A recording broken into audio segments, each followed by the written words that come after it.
முருகன் மாநாடு ஒரு சின்ன விரிசலை கொண்டு வந்திருக்கா இல்லையா? இந்த முருகன் மாநாடு சிலருக்கு கருத்து வேறுபாடுகளை கொண்டு வந்திருக்கு. விரிசலை கொண்டு வந்திருக்கிறது என்பதை விட கருத்து வேறுபாடுகளை கொண்டு வந்திருக்காங்க. ஸ்டாலின் கவர்மெண்ட் கருணாநிதி மாதிரி இருந்த லெவலில் இப்போ இல்லை. கருணாநிதி இருந்தபோது இந்துத்துவ சக்திகள் ரொம்ப வலிமை இழந்து வீக்காக இருந்தது. இன்னைக்கு இந்துத்துவ சக்திகள் திமுக கடவுள் இல்லைன்னு சொல்றீங்க, நீங்க மதத்துக்கு எதிராக இருக்கீங்கன்னு பிரச்சாரத்தை கையில் எடுத்து இந்துக்கள் ஓட்டை வளைக்க பார்க்குறாங்க. அப்போ அதுக்கு பாலிடிக்ஸ் பண்ண வேண்டிய அவசியம் திமுகவுக்கு இருக்கு. 220 இலக்கு வைக்கிறாரு ஸ்டாலின். ஆமா, அதுக்கு அந்த கூட்டணி எல்லாம் இருக்கணும். அப்படிதான் இருக்கலாம். அப்படி இல்லாட்டி முடியாது இல்லை, 270 வாங்க முடியாது இல்லையா? ஸோ 200ன்றதே பெரிய கஷ்டமான காரியம். 200 வாங்குறதே அது அதிகபட்ச எஸ்டிமேட் என்னோட அபிப்பிராயம். இப்போ திமுக கூட்டணியில் இருந்ததுனால நீங்கள் அங்கீகரிக்கப்பட்ட ஒரு கட்சியாக இருக்கீங்க. இன்னைக்கு உங்களுக்கு ஒரு சின்னம் கிடைச்சிருக்கு. ஸோ திமுக கூட்டணியில் வந்ததுனால தான் உங்களுக்கு கிடைச்சிருக்கு. 2 MP இருக்கீங்கல்ல, 4 MLA இருக்கீங்க இல்லையா? நீங்கள் பாமகவுக்கு MP இருக்காங்களா? ஒரே ஒரு ராஜ்யசபா MP தான் இருக்காங்க. விஜய் வருவது ஒரு அதிர்வை ஏற்படுத்துமா, ஏற்படுத்ததா? விஜய்க்கு இருக்கிற ஓட் பேங்கே தெரியாதவர் அப்புறம் எப்படி அதிர்வு எப்படி ஏற்படுத்தும்? அவருக்கு என்ன ஓட் பேங்க் இருக்கு, அவருடைய மாநாட்டுக்கு எவ்வளவு பேர் வரப்போறாங்கன்றத பார்த்து தான் தீர்மானிக்க முடியாது. வணக்கம் நண்பர்களே. திமுக கூட்டணி தொடருமா? அதிருப்தியில் எந்த கட்சி இருக்கிறது? இதை பற்றி பேசுவதற்காக பத்திரிகையாளர் திரு பிரியன் இங்க வந்திருக்கிறார். வணக்கம் திரு பிரியன். வணக்கம் சார். திமுக கூட்டணி அப்படியே இருக்கும்னு நினைக்கிறீங்களா? முக்கியமாக கிட்டத்தட்ட 5 தேர்தலை பார்த்தாகிவிட்டது, உள்ளாட்சி தேர்தலை சேர்த்து. அப்படியே அடுத்த தேர்தல் நோக்கி செல்லும் அல்லது மெதுவாக எதிர்ப்பு குரல்கள் முனங்கல்கள் ஆரம்பிச்சிருச்சு அப்படின்னு நினைக்கிறீங்களா? இல்லை, இன்னைக்கு இருக்கிற இந்த நிமிஷம் வரையும் நம்ம பேசிட்டு இருக்கிற இந்த நிமிஷம் வரையும் அந்த கூட்டணிக்கு எந்த விதமான பிரச்சனையும் இருக்கிற மாதிரி எனக்கு தெரியல. ஆனால் அரசியல்ன்றது இன்னைக்கு இருக்கிற மாதிரி நாளைக்கு இருக்காது, நாளைக்கு இருக்கிற மாதிரி நாளைக்கு இருக்காது. என்னைக்கு வேணால் சேஞ்சஸ் வரதுக்கான வாய்ப்புகள் இருக்குது. பட் இதில் ஏன் வரதுக்கான வாய்ப்புகள் ரொம்ப குறைவு, சேஞ்சஸ் வராதுன்னு நம்ம ஏன் அப்படி சொல்கிறோன்னா, நீங்கள் சொன்ன மாதிரி இந்த கூட்டணி 5 வெற்றிகளை பார்த்துருக்கு. 2வது மோடி எதிர்ப்பு, பாஜக சித்தாந்த எதிர்ப்புன்றதுல ஒரே லைனில் இருக்காங்க.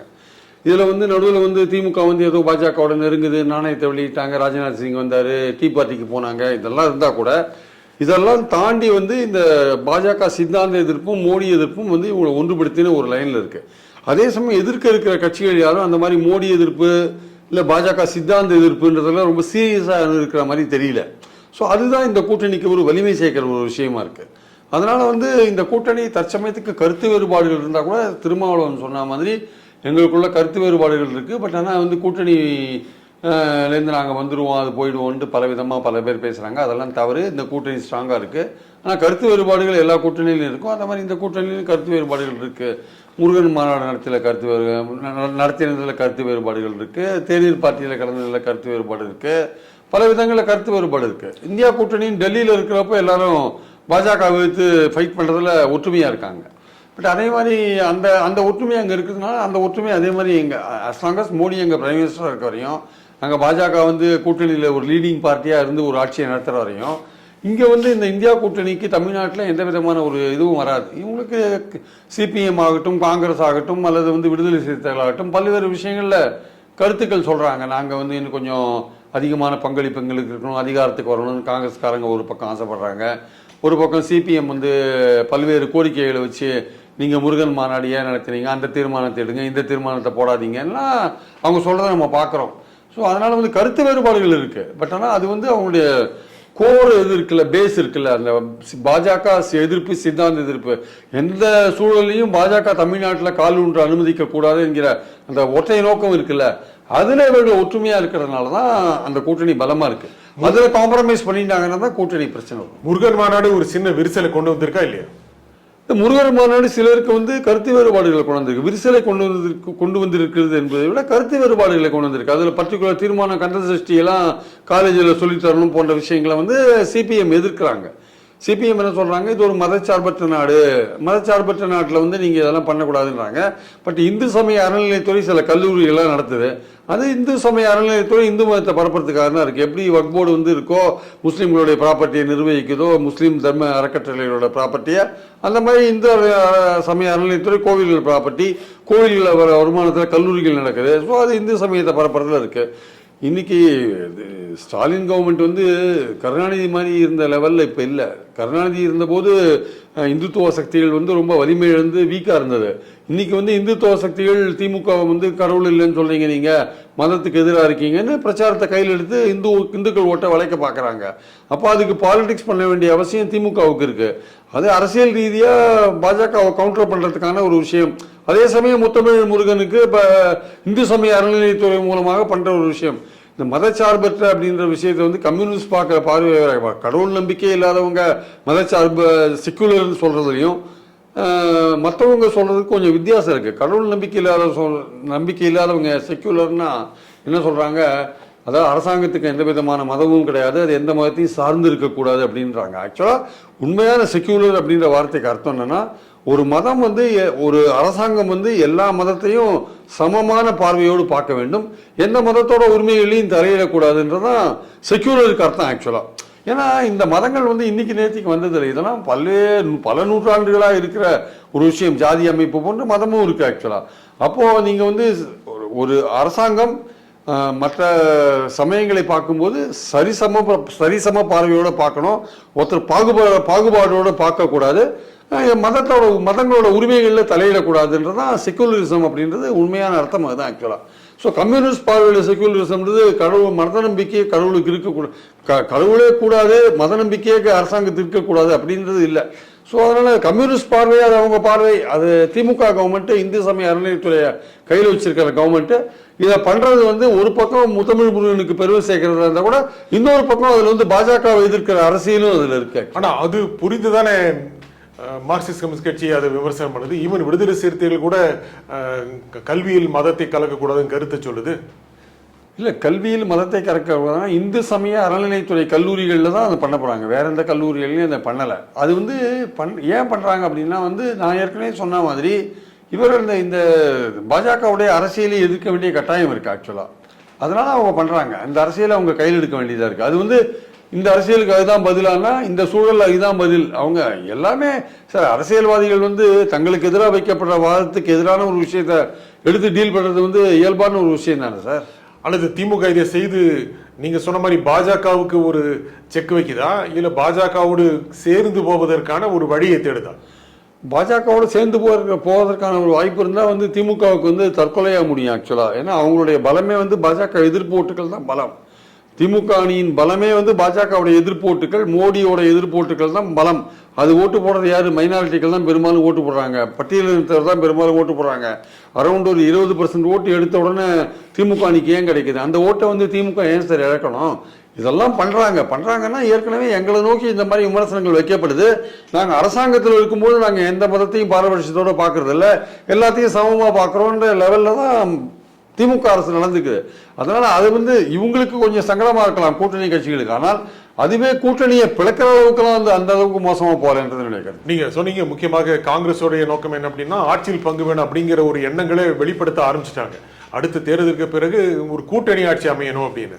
அது திமுக அடுத்த தேர்தலில் இப்போது இருப்பதை விட பலவீனமாகிவிடும் அப்படின்னு காங்கிரஸ் போன்ற கட்சிகள் இன்னைக்குதான் இல்லை. அதாவது வந்து திமுக என்ன கேட்டால் வந்து அதுக்கான ஓட் பேங்க் வந்து இன்னும் கூடி இருக்குன்னு என்னோட அபிப்பிராயம். ஏன்னா அவங்களுடைய நலத்திட்டங்கள் காரணமாக விமன் ஓட் பேங்க் நிறையா வந்திருக்கு அவங்களுக்கு. ஸோ அதனால் வந்து அவங்க சைட் பை சைடு அவங்க நோக்கி விமர்சனங்கள் பலதை வைக்கப்பட்டால் கூட மின்சார கட்டணமோ கள்ள சாராயமோ இல்லை சட்டம் ஒழுங்கு பிரச்சனையோ வைக்கப்பட்டால் கூட இன்னொரு பக்கம் வந்து அவங்களுடைய திட்டங்கள் இருக்குல்ல, அது பிரேக்ஃபாஸ்ட் ஸ்கீம் ஆகட்டும், அது வந்து பெண்களுக்கு உரிமை தொகை ஆகட்டும், புதுமை பெண் திட்டமாகட்டும், தமிழ் புதல்வன் திட்டமாகட்டும், இதெல்லாம் அவங்களுக்கு ஒரு ஓட் பேங்கை கொண்டு வந்திருக்கிறத நம்ம பார்க்குறோம். அதனால திமுக வந்து ரொம்ப பலவீனமாகிடுச்சு, அதுக்கு ஆன்டி இன்குமென்சி பிரமாதம் பயங்கரமாக இருக்குது அப்படின்லாம் ஒன்றும் கிடையாது. ஆன்டி இன்குமென்சி இருக்குது, ஆனால் அதையும் காம்பன்சேட் பண்ணுற அளவுக்கு அவங்க வந்து ஒரு திட்டங்களை கொண்டு வரதை நம்ம பார்க்குறோம் நம்ம. அதனால அவ்வளோ தூரம் திமுகலாம் பலவீனமாக போகல. ஆனால் இந்த கட்சிகளுக்கு என்ன அட்வான்டேஜ்னா, இந்த திமுக கூட்டணி கட்சிகளுக்கு என்ன அட்வான்டேஜ்னு சொல்ல முடியாது. அவர்கள் என்ன மனசில் நினைக்கக்கூடும் அப்படின்னா, நமக்கு அதிமுக ஒரு ஆப்ஷன் இருக்கு, நமக்கு இல்லை விஜய் ஒரு ஆப்ஷன் இருக்கு, அந்த ஆப்ஷன்ல நம்ம அங்கே கூட்டணி அமைக்கிறதுக்கான வாய்ப்பு இருக்கு. ஸோ இந்த மாதிரி வெளியில் சில ஆப்ஷன்ஸ் இருக்கிறது திமுகவுக்கும் தெரியும். ஸோ நம்ம கொஞ்சம் பிகு பண்ணிட்டா கொஞ்சம் அதிகமான சீட்டை வாங்கலாம். அந்த ஆப்ஷன்ஸ் இருக்குன்னு நினைக்கிறீங்களா? அப்படின்னு ஆப்ஷன்ஸ் இருக்கு. விஜய் இருக்காரு, அதிமுக இருக்கு, ஆப்ஷன்ஸ் இருக்கு. காங்கிரஸுக்கோ இடதுசாரிகளுக்கோ சிபிஎம்கோ ஆப்ஷன்ஸ் இருக்கு. ஆனா போய் பிரயோஜனம் இல்லை. அது திமுக அதிகமான சீட்டு வாங்குறதுக்கு அந்த ஆப்ஷனை பயன்படுத்துவோம், பேரத்துக்காக பயன்படுத்துவாங்க. அது வந்து போக மாட்டாங்க, உண்மையிலேயே போக மாட்டாங்க. கொஞ்சம் அப்படியே ஒரு மாதிரி இது மாதிரி பேசிட்டு இருந்தா கொஞ்சம் 4 சீட்டுக்கு மேல 7 சீட்டு இல்லை 8 சீட்டுக்கு மேல 10 சீட்டு அது கேட்கற தொகுதி இந்த மாதிரி விஷயங்கள்ல, ஏன்னா இது வின்னிங் அலையன்ஸா இருக்கிறதுனால அவ்வளவு சீக்கிரம் வெளியில போக மாட்டாங்க. ஏன்னா 220 இலக்கு வைக்கிறாரு ஸ்டாலின். ஆமா, அதுக்கு அந்த கூட்டணி எல்லாம் இருக்கணும். அப்படிதான் இருக்கலாம். அப்படி இல்லாட்டி முடியாது இல்லை, 270 வாங்க முடியாது இல்லையா? ஸோ 200ன்றதே பெரிய கஷ்டமான காரியம். 200 வாங்குறதே அது அதிகபட்ச எஸ்டிமேட் என்னோட அபிப்பிராயம். அவங்க ஆட்சிக்கு வரதுக்கான வாய்ப்புகள் இருக்குன்றது ஒரு பக்கம். ஏன்னா அவங்க எதிர்ப்பு ஓட்டுகள் எதிரில் இருக்கிறவங்க எப்படி ஒன்று சேரதுன்னு தெரியாமல் தகச்சிட்டு இருக்கிற போது எதிர்ப்பு ஓட்டுகள் பிரியிற வாய்ப்பு இருக்கிறதுனால இவங்களுக்கு வர ஓட்டுகள் இவங்க வின் பண்ணுறதுக்கான வாய்ப்புகள் இருக்கு. அதனால பாயிண்ட் என்னன்னா திமுகவை பொறுத்த மட்டும் அவங்க கருத்து வேறுபாடுகள் உள்ள கூட்டணியில் இருக்கிற கட்சிகள் இருந்தா கூட இன்னும் விலகி போய் நம்ம ஒரு முயற்சி பண்ணி பார்க்கணுன்ற எண்ணத்துல இல்லை. அதே சமயம் இந்த மாதிரியான வெளியில இந்த மாதிரியான சுச்சுவேஷன் இருக்கு, திமுகவே இதை புரிஞ்சுட்டு நம்ம கேட்கறத கொடுத்துருவாங்க, நம்ம கேட்கலாம், கொஞ்சம் அதிகபட்சமா கேட்கலான்ற எண்ணத்தை வளர்க்கறதுக்கு இன்றைக்கு இருக்கிற சூழல் உதவுது. ஆக்சுவலா முக்கியமாக சென்னை மாநகராட்சி கூட்டத்தில் கூட சில கோரிக்கைகளை வலியுறுத்தி கூட்டணி கட்சிகள் மதிமுக மார்க்சிஸ்ட் எல்லாம் வெளிநடப்பு செஞ்சாங்க. இதுவே ஒரு நெருடல் வந்துருச்சு அப்படிங்கறத காமிக்குதா இல்லையா? இல்லை சார், நீங்கள் கம்யூனிஸ்டுகள் தனியாருக்கு தூய்மை பணியை வாடகை கொடுறது ஒப்பந்தம் விடுறது கம்யூனிஸ்டுகள் முதல்லேருந்தே எதிர்த்துன்னு இருக்காங்க.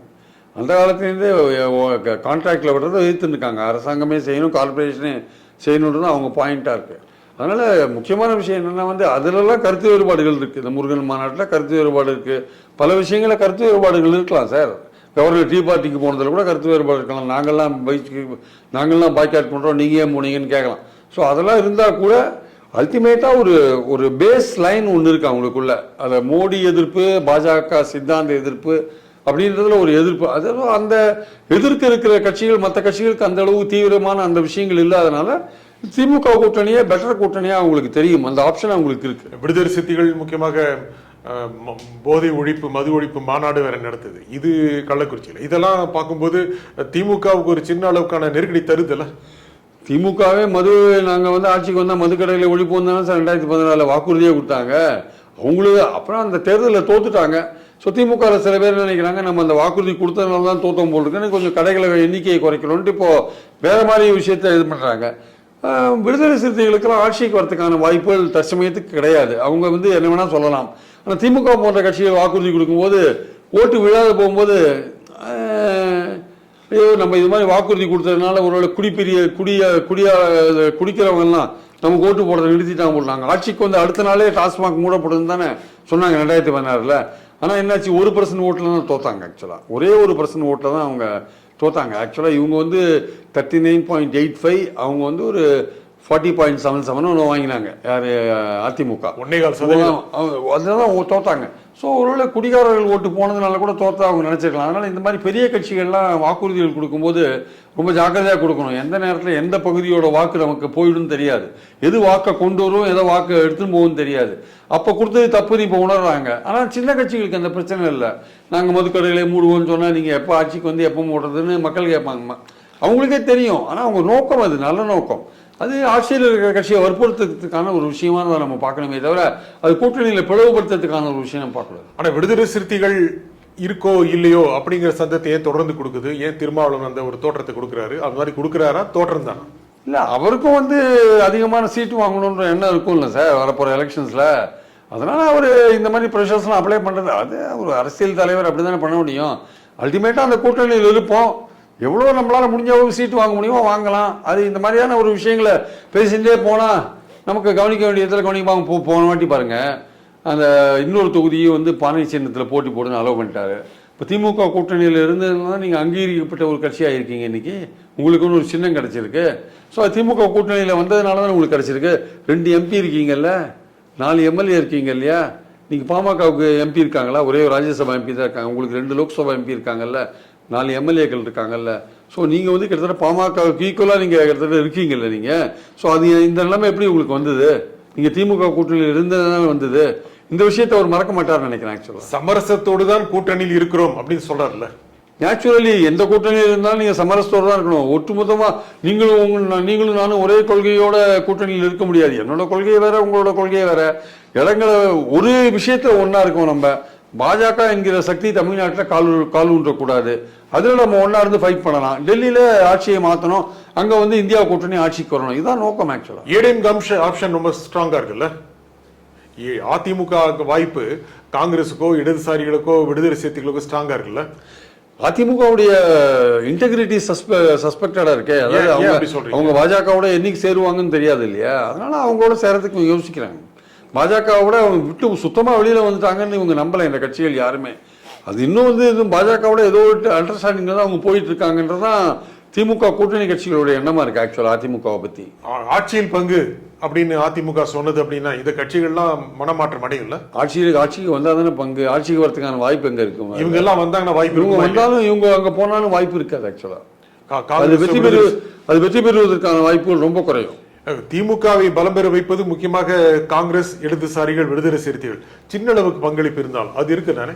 நான் இல்லைன்னு சொல்ல வரல சார். மைனாரிட்டி ஓட்டு வாங்குறதுல வந்து அந்த கட்சிகளுடைய பங்கு முக்கியமானதுன்றதுல நான் இது பண்ணல. ஆனா அதே நீங்க அதிமுகவோட சேர்ந்தா அந்த ஓட் பேங்க் அப்படியே ஷிஃப்ட் ஆகுமான்னு சொல்ல முடியாது. அதிமுக வெற்றி பெறதுக்கான வாய்ப்புகள் குறைவா இருக்குல்ல. கடந்த தேர்தலில் ஒரு 3% வாக்கு வித்தியாசம். சரி, நீங்க அப்படியே நீங்க உங்களெல்லாம் சேர்த்தா கூட எவ்வளவு ஒரு அதிகபட்சம் எடுப்பாங்க? 25%, 26% எடுக்க போறாங்க.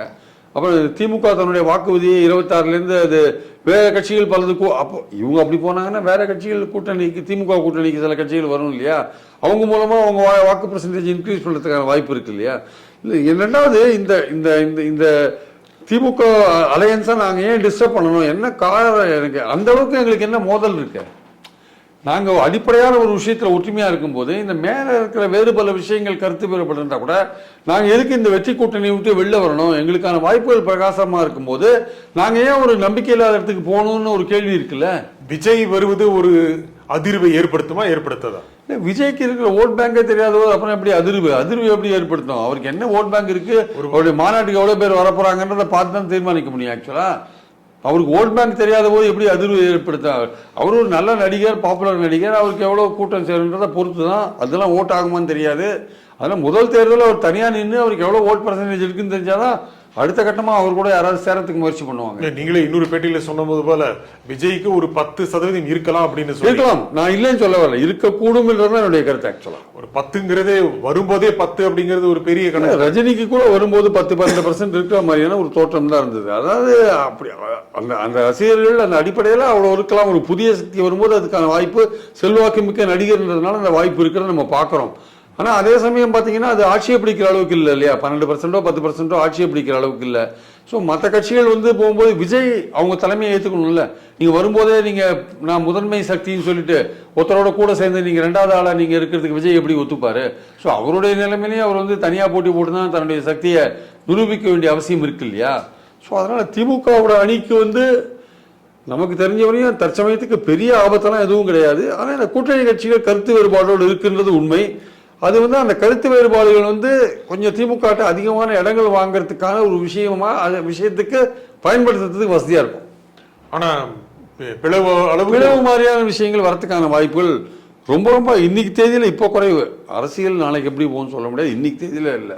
இந்த நிகழ்ச்சியில் உங்கள் கருத்தில் குறிப்பாக திரு பிரியன் மிக்க நன்றி. மீண்டும் ஒரு நிகழ்ச்சியை சந்திப்போம். நன்றி, வணக்கம்.